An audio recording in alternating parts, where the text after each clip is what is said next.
Il arrive souvent que dans le développement des sciences, une découverte scientifique a un très grand impact, non seulement sur la science, mais également sur toute la pensée, et même sur la philosophie, la métaphysique, et toute la pensée humaine est influencée.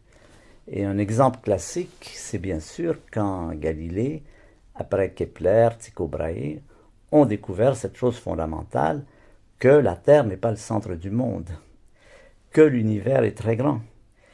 Et cette découverte qui a été faite par des observateurs très précis, très pointilleux sur leurs observations, a eu un impact extraordinaire. C'était pour toute l'humanité, c'est ce que Freud a appelé après le choc astronomique. C'est le fait que l'humanité a compris qu'elle ne vivait pas dans un petit univers, un petit cocon avec le ciel un peu au-dessus, pas très loin, la Terre, mais qu'au contraire, on vivait dans un univers gigantesque. Quand par exemple Galilée a montré que la Terre est un astre, que le Soleil est un astre, on a pu vérifier une très vieille idée des Grecs qui était, les Grecs se demandaient qu'est-ce que c'est que les étoiles? Il y avait eu beaucoup de questionnements. Qu'est-ce que c'est une étoile? Et un grec, je crois que c'est Anaxagore, avait dit les étoiles sont des soleils. Et les gens disaient mais vous êtes fous. Les étoiles des soleils, c'est pas possible. Imaginez que une étoile soit comme le soleil. Vous voyez la dimension que ça donne à l'univers pour que cette très pâle étoile soit en fait aussi brillante que le soleil. Il faut qu'elle soit extrêmement loin. Donc il y a eu cette idée qui était présente et qui a été confirmée. Et c'est à cette période qu'on a découvert effectivement que l'univers est gigantesque. Maintenant, on sait qu'il est beaucoup plus gigantesque encore, mais ça a été une très grande révélation. Et je crois que c'est ce qu'il y a derrière la phrase de Pascal quand il dit « Le silence éternel de ces espaces infinis m'effraie ». Je crois que Pascal vit quelques décennies après Galilée, et Pascal est un homme très grand scientifique, mais c'est aussi quelqu'un qui réfléchit, qui sort du domaine de la science, et il a cette image de cette immensité de l'univers dans lequel il se sent perdu. D'où son idée, cet espace infini m'effraie. Pascal, évidemment, se retrouve, parce que Pascal, c'est un homme religieux, et il dit quelque part ailleurs, mon Dieu à moi, c'est le Dieu d'Abraham, d'Isaac et de Jacob, et ce n'est pas celui des philosophes et des savants. Ce qui veut dire qu'il n'est pas vraiment affecté par cette découverte. Mais tout le restant de l'humanité, plus tard, va l'être. Brecht raconte dans sa pièce Galileo Galilei combien cette découverte a influencé même la vie des paysans siciliens. Vous voyez un exemple d'une découverte scientifique prise dans le cadre de la science et qui a un impact sur toute la pensée humaine. Alors on peut dire que la même chose s'est passée au XXe siècle. Il y a eu plusieurs découvertes scientifiques qui ont remis en question quelque chose qui, dans le domaine de la science, était presque vécu comme un dogme, c'était l'idée que l'univers a toujours existé. Pour les anciens, et c'est Aristote qui le manifeste le mieux, l'univers a toujours existé, il ne change pas. Ça, c'est une donnée fondamentale. Aristote le dit. Bien sûr, on voit bien que le bois pourrit, que le métal rouille, que les montagnes s'érodent, que les vallées s'emplissent, mais à très grande échelle, rien ne change jamais à l'échelle des constellations qui reviennent toujours les mêmes à leur période. Au XXe siècle, après 25 siècles depuis Aristote, ça fait 25 siècles, on s'est aperçu que ça, c'est tout à fait faux. L'univers n'a pas toujours existé. On peut lui donner un âge, c'est à peu près 13 à 15 milliards d'années, on n'a pas une très grande précision, mais c'est quand même pas infini, il n'a pas toujours existé. Existera-t-il toujours? Ça, c'est une question qui se pose, on a des idées, mais on n'a pas beaucoup de certitude à ce sujet. Mais la chose la plus importante, c'est qu'il est en changement profond, il est en évolution extrêmement profonde. C'est pas l'univers statique, stationnaire d'Aristote qui a toujours existé, qui existera toujours. Cette découverte du fait que l'univers a une histoire, c'est comme ça qu'on le dit.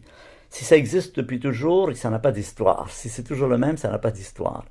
S'il y a eu un début, si on peut dire, entre guillemets. Si ça change, c'est qu'il y a une histoire.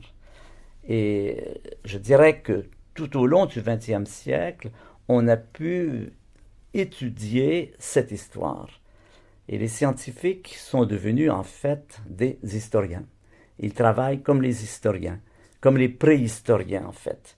Un préhistorien, il va sur une fouille à Lascaux, dans une grotte.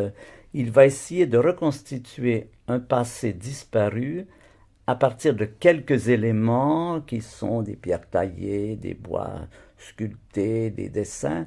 Et à partir de très peu de choses, des fossiles, il va essayer de reconstituer comment c'était dans le temps où ces choses-là ont été faites. Alors, de la même façon, depuis le début du siècle, les astrophysiciens s'évertuent à identifier des fossiles. Évidemment, c'est les fossiles d'un autre ordre.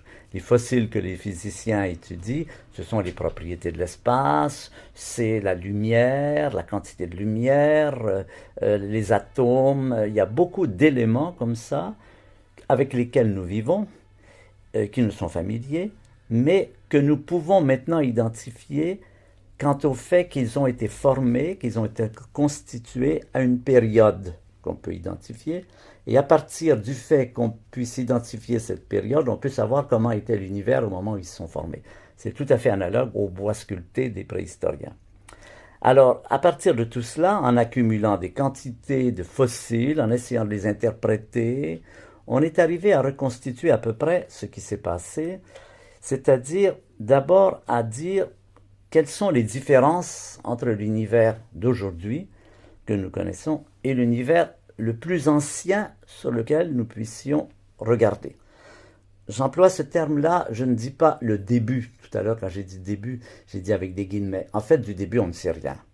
Tout ce qu'on peut dire, c'est que nous sommes comme des explorateurs. Je vais utiliser une autre analogie, c'est l'analogie de l'explorateur, qui part dans un pays qu'il ne connaît pas et qui avance progressivement en apprenant des choses, en identifiant certains aspects, des montagnes, des lacs et tout ça, et qui progresse. Et vous savez, les explorateurs anciens au XVIIIe siècle, ces gens qui allaient explorer l'Australie ou le pôle Sud ou l'Afrique, ils avaient toujours des grandes cartes. Et sur ces cartes, il y avait le pourtour qui était la rive, le rivage, la côte sur laquelle ils arrivaient. Mais au centre, il y avait toujours une région blanche sur laquelle il était de tradition d'écrire terra incognita. Ça veut dire terre inconnue. Ça voulait dire quoi? Ça voulait dire, on est allé jusqu'à la frontière de la zone blanche et puis on n'est pas encore allé plus loin. Et puis si vous attendez, on ira plus loin. Mais on est en train de progresser. De la même façon, les astrophysiciens explorent un territoire qui est celui du temps. On parle d'aujourd'hui, on sait, on connaît aujourd'hui, on recule, encore comme les préhistoriens, et on peut dire des choses sur le passé de plus en plus lointain, et ça progresse. Et il est naturel que ce qui est près de nous soit mieux connu que ce qui est loin. Par exemple, de l'humanité dans les 2-3 derniers milliers d'années, on sait pas mal de choses, il y a énormément de bouquins. Sur l'humanité d'il y a 10 000 ans, quand les êtres humains deviennent agriculteurs, là, c'est un peu vague. Sur l'humanité d'il y a 100 000 ans, l'Homo habilis, l'Homo erectus et le Néandertal, là, on est encore dans des domaines beaucoup plus vagues. Et sur l'humanité d'il y a 1 million d'années, alors là, on sait vraiment très très peu de choses. On peut faire une analogie avec l'univers. On peut dire que sur le passé plus récent, on sait pas mal de choses, mais à un moment donné, en reculant, on arrive dans une zone de pénombre, si on peut dire, dans laquelle on sait de moins en moins de choses, mais on en sait quelques-unes. Et puis au-delà d'une certaine limite, qu'on appellera l'horizon de la connaissance, ou le début de la terra incognita, à partir de là, on ne sait plus rien. Ce qui ne veut pas dire qu'il n'y avait rien. Ça veut dire qu'on ne sait pas encore ce qu'il y avait là. Et peut-être qu'un jour, on le saura et on progresse, on avance. Donc il faut bien se mettre dans cette idée, parce que j'aime pas la façon de présenter la cosmologie en disant il y a eu un temps zéro, le Big Bang, ça a commencé, tout ça. Ça, c'est de la mythologie. C'est pas comme ça que ça se passe, c'est pas la démarche des astrophysiciens. La démarche des astrophysiciens, c'est une démarche à rebours, en reculant dans le passé, comme les préhistoriens. Alors j'en reviens donc maintenant à ce que nous savons, et je vais faire une comparaison entre ce qu'était l'univers de l'horizon, je l'appelle de l'horizon pour dire justement du début de la zone blanche, et l'univers aujourd'hui. Alors, il y a 4 différences très importantes. Première différence, l'univers aujourd'hui est un univers froid. Il est très froid. La température moyenne dans l'espace entre les galaxies, elle est de 3 degrés. Mais pas 3 degrés Celsius, 3 degrés absolus, ce qui veut dire moins 270 degrés Celsius. Voilà la température entre les galaxies, entre les étoiles. Évidemment, ici, c'est pas ça, c'est plus confortable. Mais il y a une raison, c'est que nous sommes près d'une étoile. C'est cette étoile qui nous tient chaud. C'est cette étoile qui a permis à la vie d'apparaître. Eh bien, l'univers des premiers temps, plus on recule dans le passé, plus c'est chaud. Et on peut remonter jusqu'à des températures de milliards de degrés. Nous savons que les températures de milliards de degrés ont été atteintes dans un passé, encore une fois, autour de 13-15 milliards d'années. Voilà une première différence. Deuxième différence, l'univers aujourd'hui est très peu dense, très peu de matière par unité de volume. En moyenne, il y a 10 atomes par mètre cube. Voilà. Dans l'air que je balais de ma main sans difficulté, avec l'idée que je suis dans le vide, il y a 1 milliard de milliards d'atomes par centimètre cube. Vous voyez la différence. L'univers d'aujourd'hui est très dilué. Dans les premiers temps, il était très concentré, très dense. Ce qui ne veut pas dire qu'il était concentré en un point. Ça aussi, c'est une chose qu'on fait passer souvent, qui ne correspond pas à la réalité des choses. L'univers est très grand, il a probablement toujours été très grand, il est peut-être infini, ça on ne sait pas, c'est une question qui se pose. Mais dans cet univers très grand, la densité était très grande. Alors, il s'est refroidi, il s'est raréfié. Ensuite, l'univers a très peu de lumière aujourd'hui. Si vous regardez la nuit est noire. On voit très peu de lumière. Le jour, évidemment, il y en a plus. Mais pourquoi? Toujours pour la même raison, c'est que nous sommes près d'une étoile. L'univers se refroidit, se raréfie et il devient de plus en plus obscur. Voilà 3 différences importantes. La quatrième, c'est celle qui nous importe le plus. La quatrième, c'est la suivante. C'est que si vous observez l'univers aujourd'hui, vous voyez qu'il est très admirablement structuré sur pratiquement toutes les échelles de distance. À partir des très grandes structures que sont les galaxies, qui ont des centaines de milliers d'années-lumière. Une année-lumière, je vous rappelle, c'est 10 000 milliards de kilomètres. Une galaxie, ça fait 100 000 années-lumière. 100 000 fois 10 000 milliards de kilomètres. Eh bien, nous avons partout dans l'univers, aussi loin qu'on regarde, on a des galaxies qui ressemblent plus ou moins à la nôtre ou qui sont différentes, mais n'importe. C'est un peu comme un univers, c'est comme un archipel avec plein d'îlots qui sont des galaxies. Alors, il y a des galaxies. Si on descend dans l'échelle de distance, on arrive au niveau des étoiles de toutes couleurs, de toute énergie, avec des comportements assez étranges quelquefois. Il y en a dans notre galaxie à peu près 100 milliards. Il y a plus de 100 milliards de galaxies dans l'univers. Donc, des étoiles.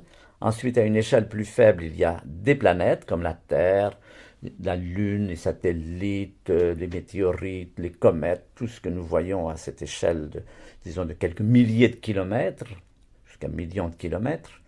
Et puis nous arrivons au niveau de la Terre, eh bien, il y a la très grande diversité de la vie, animale et végétale, plus d'1 million d'espèces différentes. À une échelle encore plus petite, il y a la vie microscopique, il y a les bactéries, les virus, les protozoaires.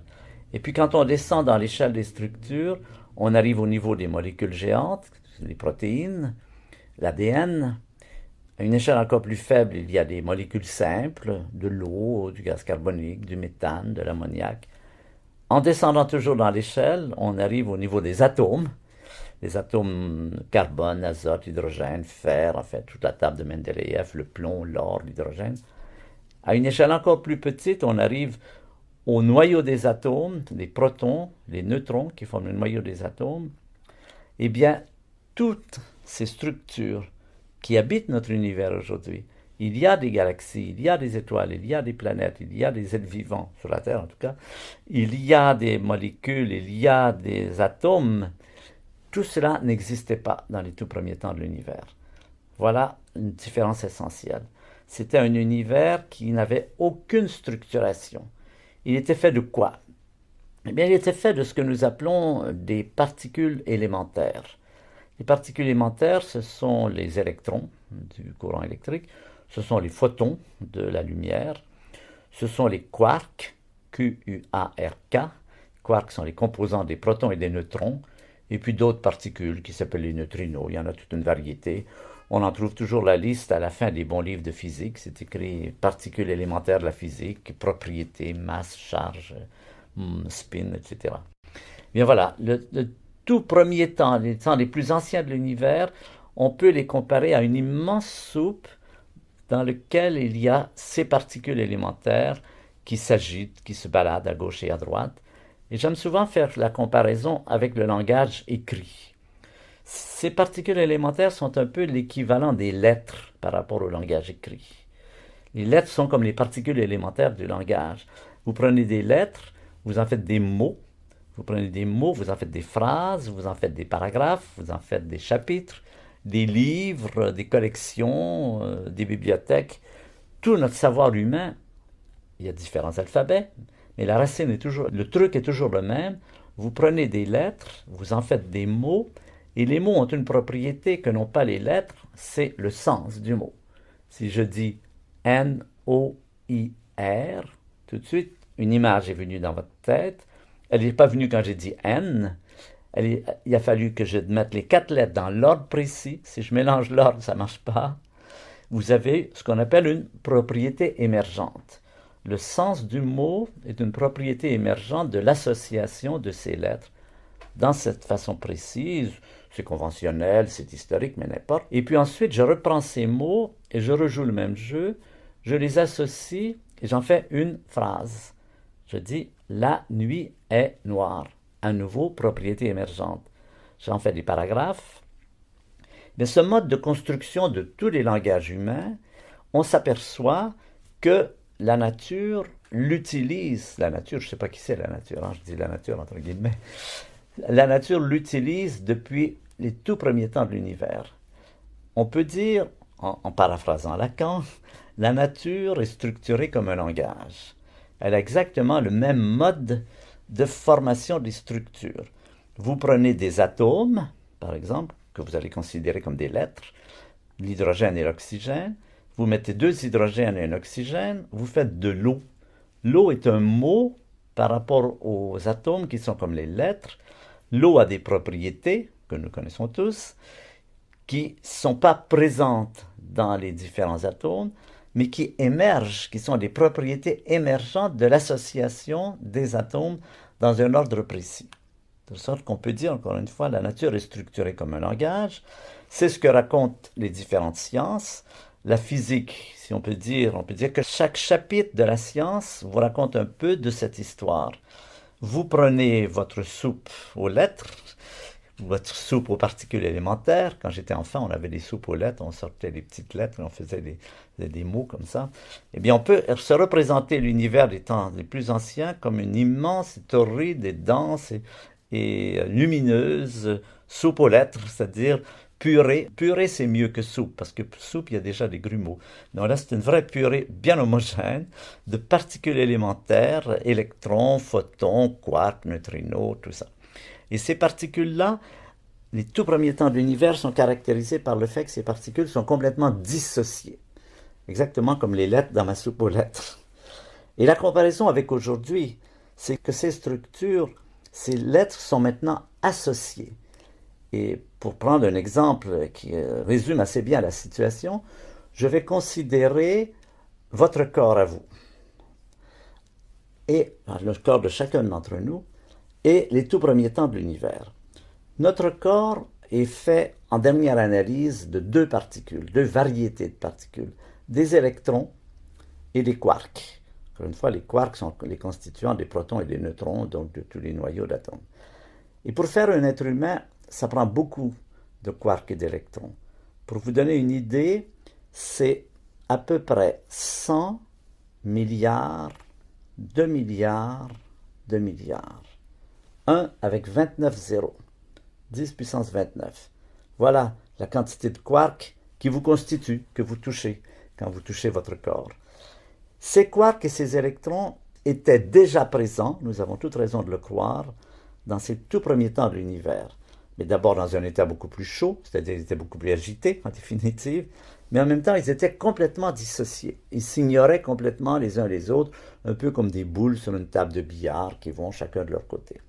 La différence, c'est qu'entre ce moment ancien et aujourd'hui, il se sont passés une quantité d'événements dont nous avons parlé, par lesquels, par une structuration qui ressemble à l'alphabet, lettres, mots, phrases, ces quarks, ces électrons se sont associés d'abord en atomes, en molécules, ensuite en cellules vivantes, et ensuite en organismes primitifs, le premier vivant qui apparaît sur la Terre, et puis toute l'évolution de la vie qui nous fait passer des mollusques jusqu'aux poissons, jusqu'aux amphibiens, aux reptiles, aux mammifères, aux singes, aux hominiens, toute cette structuration, et finalement à chacun d'entre nous.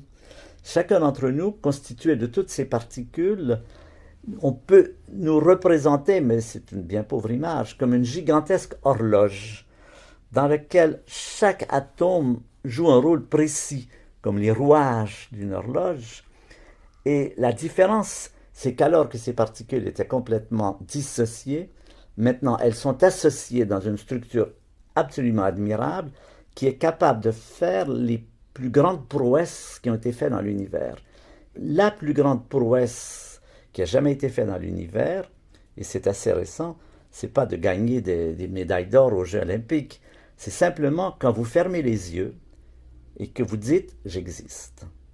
Quand vous prenez conscience de votre existence, il faut que, pour que cela se passe, 100 milliards de milliards de milliards de quarks et d'électrons s'associent à une action globale, cette action globale étant simplement « j'existe ». Si vous regardez autour de vous, vous dites « le monde existe autour de moi ». Si vous décidez de vous lever, vous donnez l'ordre à 100 milliards de milliards de milliards de quarks et d'électrons de se lever, aucun ne proteste, vous partez comme ça sans problème. C'est ça l'histoire extraordinaire de l'univers. C'est comment on est passé de cet état complètement chaotique dans lequel toutes ces particules étaient dissociées jusqu'à l'état extrêmement intégré que l'on retrouve pas seulement chez les êtres humains, il ne faut pas être chauvin. Votre chat, s'il pouvait parler, pourrait dire la même chose. Moi aussi, je suis constitué de toutes ces particules, et moi aussi, j'ai eu besoin de cette histoire qui s'est étendue pendant 15 milliards d'années pour en arriver jusqu'à moi. C'est ce qu'on appelle en résumé la croissance de la complexité. On peut dire que l'histoire de l'univers, c'est l'histoire de la croissance de la complexité. C'est-à-dire de l'histoire de comment ces innombrables particules ont pu, au cours des âges, en faisant intervenir des phénomènes, par exemple les atomes qui nous constituent, le carbone, l'azote, l'oxygène, qui sont les éléments fondamentaux du corps humain, ces atomes n'existaient pas au tout premier temps de l'univers. Ils ont été formés à l'intérieur des étoiles, à l'intérieur en particulier des géantes rouges, les géantes rouges qu'on voit très bien dans le ciel, Aldébaran, Antares, Bételgeuse, ce sont des étoiles à la fin de leur vie, qui sont en train de fabriquer du carbone, de l'azote et de l'oxygène. Grâce au fait qu'au centre des étoiles, il fait très chaud, dans ces étoiles-là, il fait 100 millions de degrés, plusieurs centaines de millions de degrés, et à ces températures, il y a des réactions nucléaires qui font ces atomes de carbone, d'azote et d'oxygène. Et ces étoiles, donc, pendant toute leur vie, font ces éléments. À la fin de leur vie, elles se dispersent, soit dans une gigantesque explosion, soit dans une dispersion plus lente. Ces atomes ensuite se diluent dans l'espace et sont repris en charge par d'autres étoiles qui se forment, et en particulier, quand le Soleil s'est formé, il contenait déjà dans le nuage qui l'a formé, le nuage protosolaire, il y avait déjà des atomes qui avaient été fabriqués par des étoiles plus anciennes. Et ces atomes ont été incorporés dans le Soleil ou dans les planètes, ils sont en particulier sur la Terre, puisqu'ils nous intéressent particulièrement. Ça a formé ce qu'on appelle la biosphère, la vie s'est développée, ce qui a comme résultat total que quand vous touchez vos doigts, vous touchez à des poussières d'étoiles. Ce n'est pas une expression analogique, ce n'est pas une expression littéraire, poétique, c'est une expression, elle est peut-être poétique, mais elle est vraie, strictement correcte. C'est vraiment, quand vous touchez à votre corps, vous touchez à des tissus qui sont formés d'atomes, qui ont été formés dans des étoiles, qui ont vécu, qui sont mortes il y a plus de 5 milliards d'années avant la naissance du Soleil. Alors pour revenir à Pascal, justement, On pourrait lui dire, quand il disait le silence de ces espaces infinis m'effraie, on pourrait lui dire, tu n'as pas raison de t'effrayer. Parce que si l'univers n'avait pas ces dimensions qui sont telles qu'on puisse y mettre des étoiles, qu'on puisse y mettre les galaxies dans lesquelles ces étoiles naissent. Et aujourd'hui, découverte récente et aussi intéressante, un phénomène très important de l'univers, ce sont les collisions de galaxies. Des galaxies entrent en collision, des galaxies qui entrent en collision, c'est pas comme des boules de billard, une galaxie, c'est pas dur, c'est un peu comme deux nuages qui s'interpénètrent, mais ça produit une prodigieuse accélération de la formation d'étoiles, lesquelles étoiles font de l'oxygène en question ensuite forme de l'eau, et l'eau que nous avons sur la Terre vient en définitive de phénomènes d'une extrême violence, des collisions de galaxies qui s'étendent sur des dimensions gigantesques et qui prennent des milliards d'années. On aurait pu dire à Pascal, si l'univers n'avait pas ces dimensions, tu n'aurais jamais pu parler, tu n'aurais pas existé. Il fallait qu'il y ait tous ces phénomènes qui s'étendent sur des dimensions gigantesques, et on peut le dire d'une autre façon, un univers qui ne s'étendrait pas sur des milliards d'années-lumière et qui n'aurait pas un âge de plusieurs milliards d'années, ne pourrait pas contenir un observateur, une personne dans cet univers qui se pose des questions ou qui dit le silence de ces espaces infinis m'effraie. Pourquoi? Parce que pour faire un être humain, il faut d'abord faire des étoiles. Ces étoiles, il faut qu'elles fassent des atomes. Ça prend au bas mot un ou plusieurs milliards d'années. Ensuite, des planètes comme la Terre. Et la Terre elle-même n'a pas vu apparaître un être conscient avant plusieurs milliards d'années, avant que cette évolution qui a commencé dans l'océan et qui nous a amenés par tous ces états dont j'ai parlé, poissons, amphibiens, jusqu'aux hominiens et jusqu'aux êtres humains capables de se poser des questions.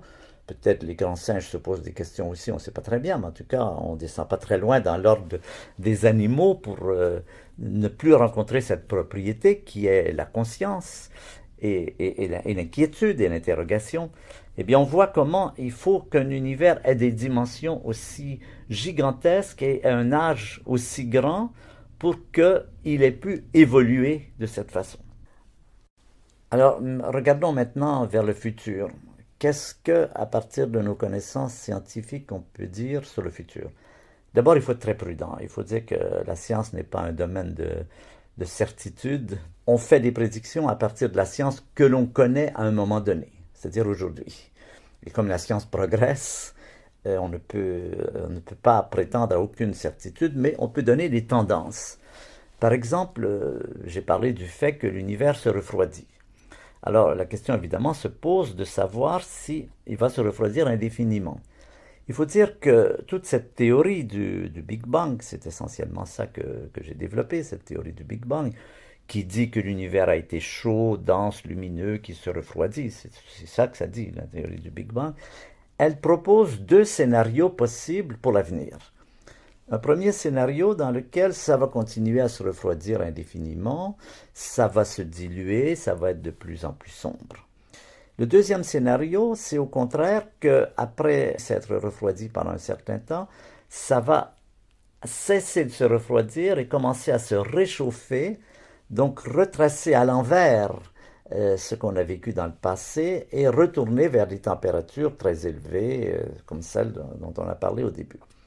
Alors, pendant longtemps, les astrophysiciens se demandaient, parce que dans la théorie de la relativité, les deux scénarios sont possibles, et lequel est le bon, la théorie ne le dira pas, mais ce sont les observations qui peuvent le dire.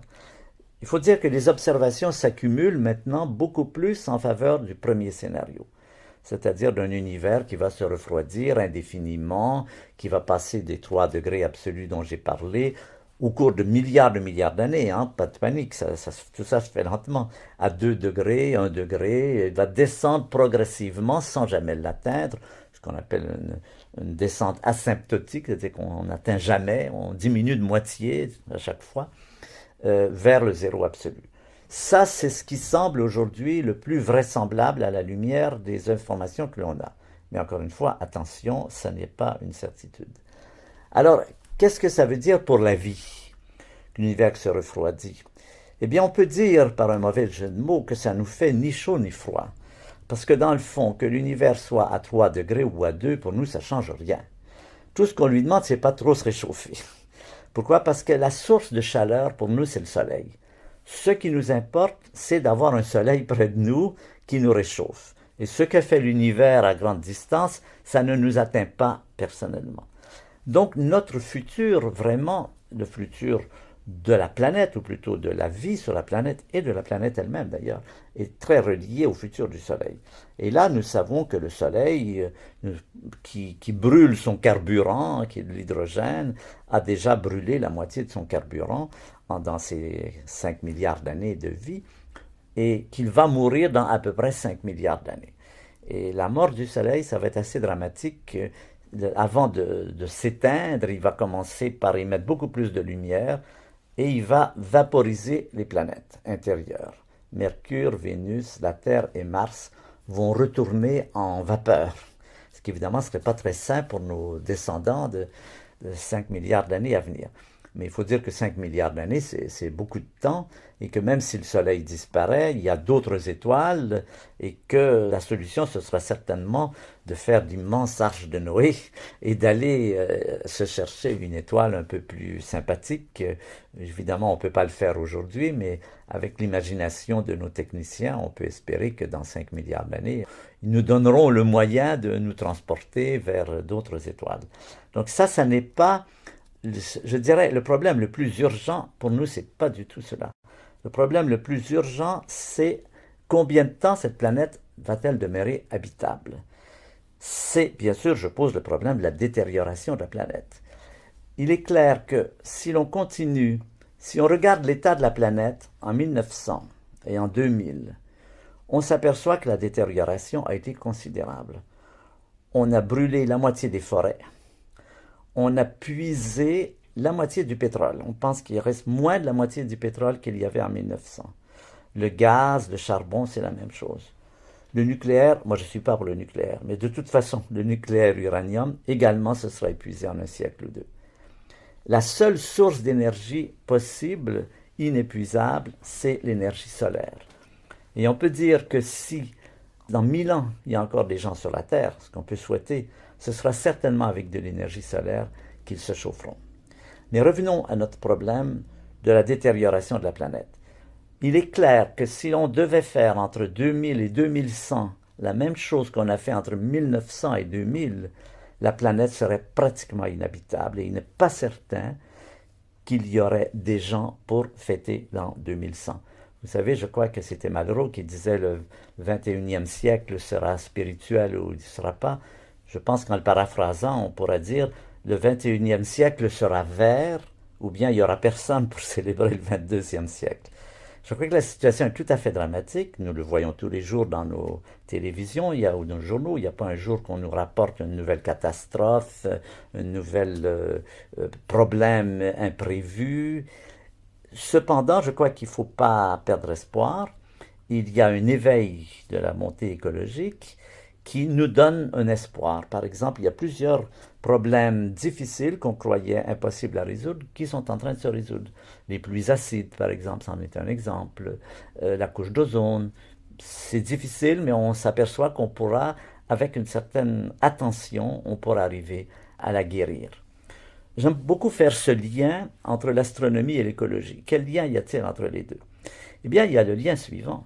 C'est que ça a mis 15 milliards d'années pour mettre au monde, ou 13 ou 14, n'importe, un être suffisamment intelligent pour être capable, par exemple, de faire des bombes atomiques. Et peut-être, vous savez que nous avons vécu entre 1950 et 1980 sous ce qu'on appelait la terreur nucléaire. C'est-à-dire qu'à tout instant, et on est venu très près, on l'a appris après coup quand les archives du Kremlin ont été révélées, à plusieurs fois on est venu à 2 doigts d'une guerre nucléaire. Une guerre nucléaire, 5000 mégatonnes de chaque côté, entre les États-Unis et la Russie, aurait peut-être, mais ce n'est pas certain, amené la disparition du genre humain. Voyez ce que ça voudrait dire. Quand on le remet dans un contexte cosmique, ça veut dire que cet être qui s'est développé, cette structure associative qui s'est développée pendant 15 milliards d'années pour atteindre cette merveille qui est le cerveau humain, n'aurait pas été capable de s'empêcher d'utiliser sa puissance intellectuelle pour faire des bombes atomiques et de se les envoyer par la tête et de s'autodétruire.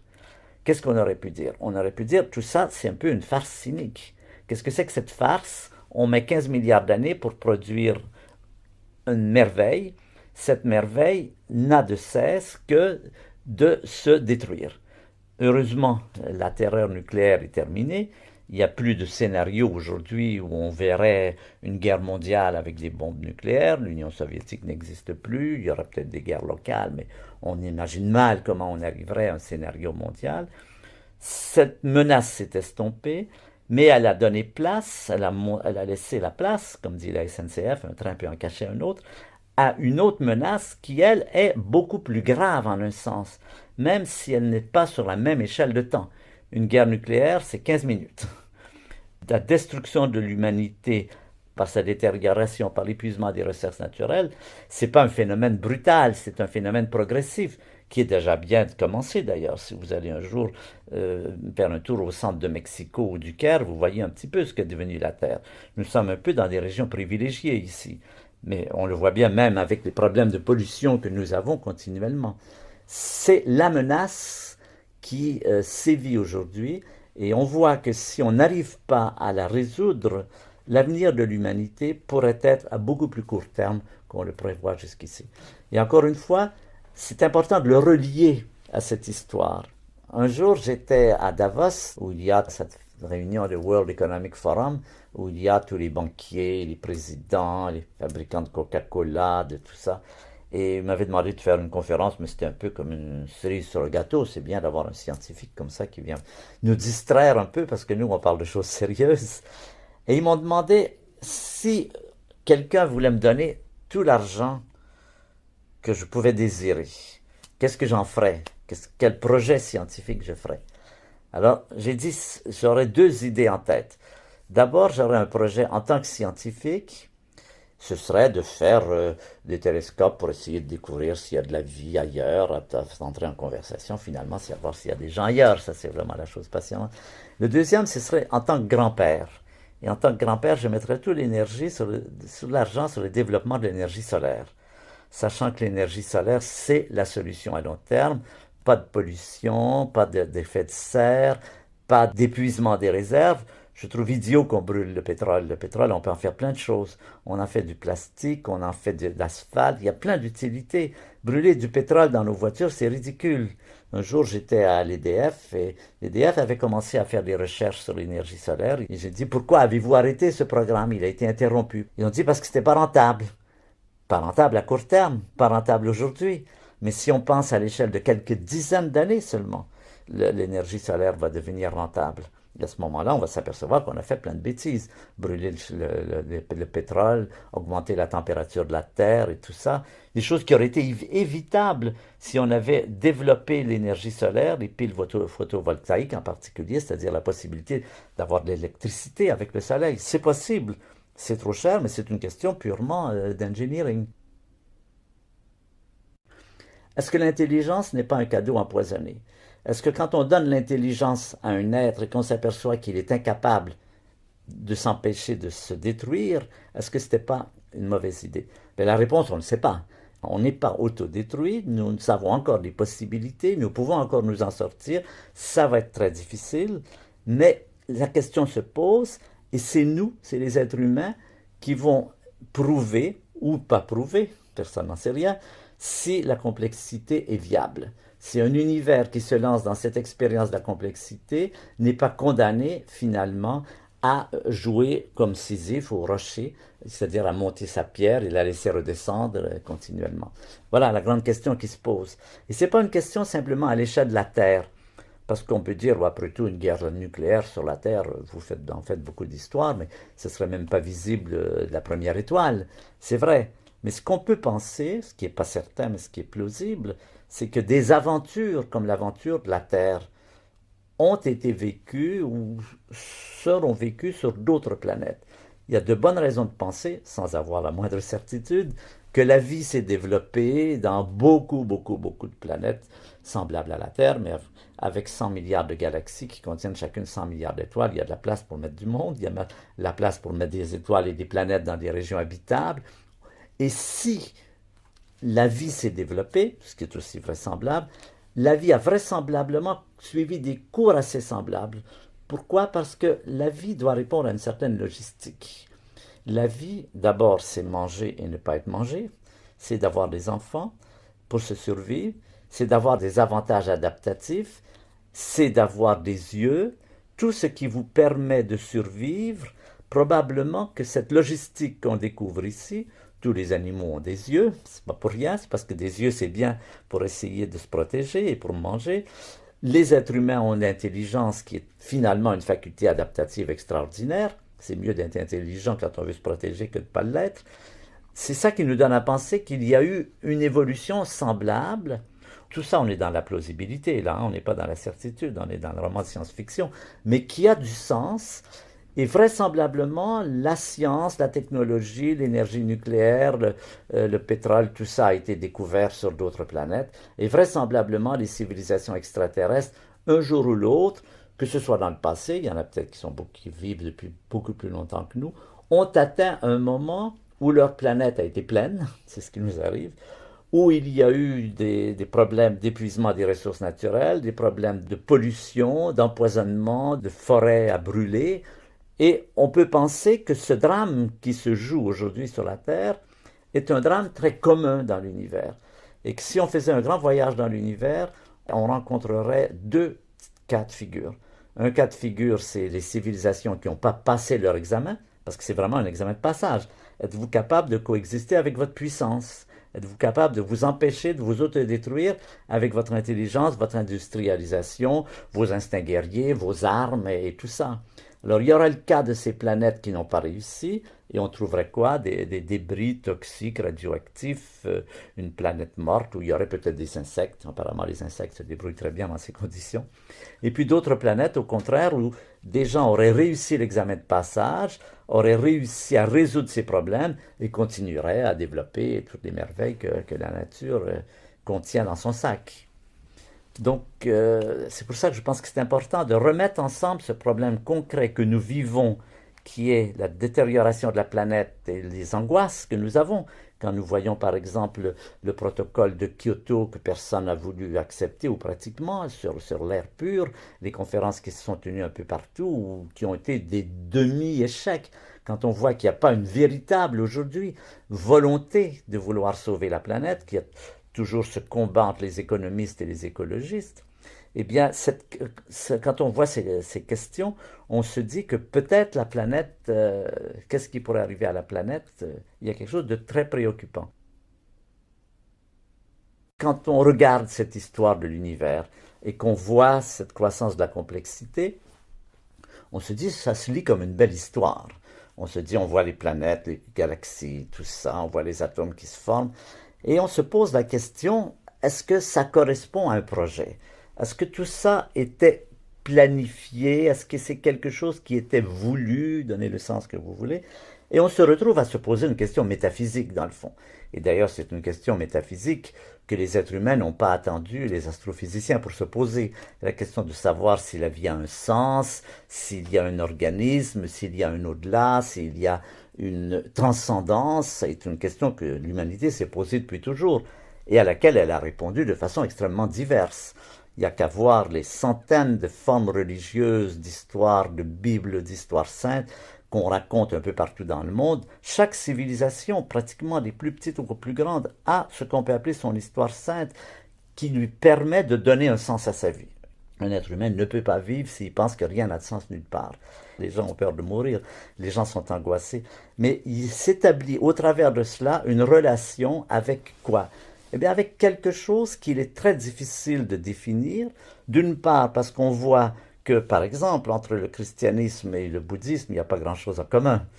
Le christianisme croit en un Dieu personnel auquel on parle, qui prend soin de vous, qui vous punit, qui vous juge. On n'a qu'à lire la Bible, on voit bien les relations très intimes, très personnelles entre la divinité qui dirige tout cela est l'être humain, ce qu'on ne retrouve pas chez les bouddhistes, qu'on ne retrouve pas chez les zen, où Dieu est plutôt un principe, même pas, c'est quelque chose qui est ineffable, quelque chose qui ne peut pas en tout cas être mis en concept.